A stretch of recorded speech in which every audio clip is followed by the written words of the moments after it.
أعوذ بالله من الشيطان الرجيم. بسم الله الرحمن الرحيم.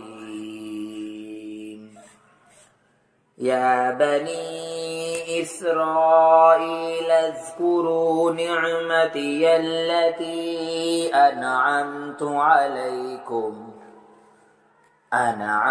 عليكم وأني فضلتكم على العالمين.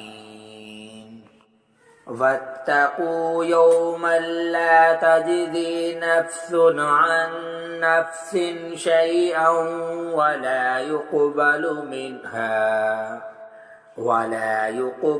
منها شفاعة ولا يؤخذ منها عدل ولا هم ينصرون. وإذ نجيناكم من آل فرعون يسومونكم سوء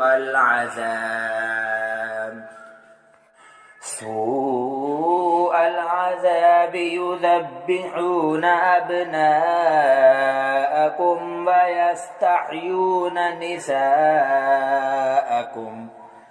وفي ذلكم بلاء من ربكم عظيم. آمنت بالله صدق الله العظيم.